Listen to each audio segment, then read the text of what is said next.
Gina. Mark, thank you so much for calling me today. How are you? I'm great. I am so excited that you guys are coming to one of my favorite venues, JD Legends. It's a cool venue. We played there a couple times. And yeah, we can't wait. And we always look forward to coming back. And it's also my hometown. Oh, it is? Yeah, I was born in Springboro. Oh, wow. And then you moved to another Dayton city. And where'd you go to school? Trotwood Madison Junior High. Then after college, I moved to Nashville. How is this possible that 2024 marks the 40th anniversary of Sawyer Brown's self-titled debut release?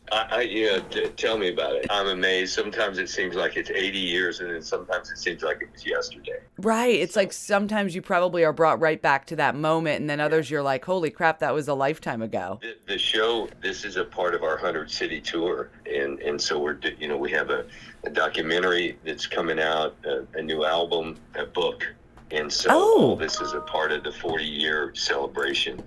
And JD Legends is one of the stops on that tour. Oh my gosh. Well, I am so glad we're a part of that. You're coming Saturday, June 8th to JD Legends, and you can get your tickets now at jdlegends.com, right? Yeah. And you guys just released a brand new album called Desperado, and how do you pronounce the second word? Troubadour. What can we expect for that? Well, Blake Shelton produced it, and if you're a Sawyer Brown fan, we pretty much... we're pretty true to our sound. So I think the album sounds like it would have been just another album we would have done in the 90s. Oh, no kidding. Kind of vibe and that kind of feel. So. Oh, yeah. Cool. And then you've already got a video out called Under This Old Hat from that album. Yeah. And Under This Old Hat is the lead-off song off the album. And what's your favorite one? You got a couple other interesting titles. I like Nashville Cat as well. Yeah, Nashville Cat. And basically that's just, just a fun up-tempo song and really just a trip around Nashville. And cool. And if you just came there as a fan, what you might see. And then Get Me on the Stage on Time. That's the name of the documentary as well. Oh, cool. Okay, nice. Yeah. And when can we see the documentary? The documentary will come out later in the year. They can go on now and see the trailer, like on Instagram and TikTok. The actual documentary won't be out till later in the year. And that will be on some streaming service. We're cutting the deal right now, but it will be on a streaming service. Oh, cool. By so, the end of the year. And what's like a little teaser of what you guys cover in the documentary? It covers the entire from the very beginning of the band up until making this album with Blake. Oh, cool. It pretty much covers the full 40-year span of the band. How did you like having a camera in your face during the filming and stuff? Well, my daughter wrote and directed it. She's pretty good at bossing me around anyway. So. You sound like my dad. Yeah, you know how that drill goes. Oh, I do. So I just, she said jump and I said how high.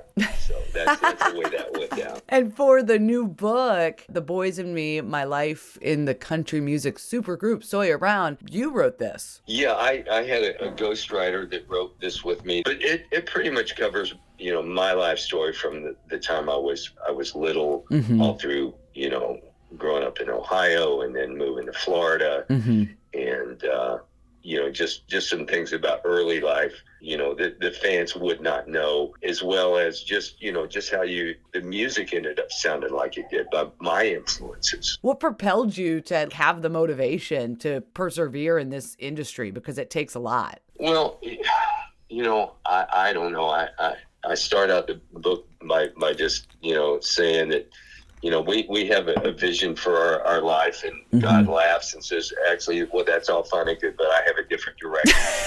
And that's where it took me. I really had no, desire to be in a band, to make music. You find out that you have a talent or a gift. And mine was much later. Actually, I didn't find this out until I was in college. So all my friends in high school, when they first heard I was in a band, they started laughing and thought it was a joke. And so So it's just, it's just crazy just how doors kept opening for me. And I just kept being willing to step through those doors. I love that. Yeah. And being ready for the opportunity when that door presents Yeah. itself, you know? And do you talk about where you came up with the name of your group? Yeah, the name of the group was pretty simple. There was a road called Sawyer Brown Road in Nashville, and we simply just took the name of the road. And now everybody thinks the road was named after us. Oh, isn't that funny? Have you ever looked into why it was named that in the first place? Yeah, it was two farms. The road separated the farms. It was the Brown family and the Sawyer family. Oh, And so it became Sawyer Brown Road. oh gosh, Mark, thank you so much for joining my show today. All right. Well, thank you so much. You are so welcome. Mark Miller of Sawyer Brown going to be playing at JD Legends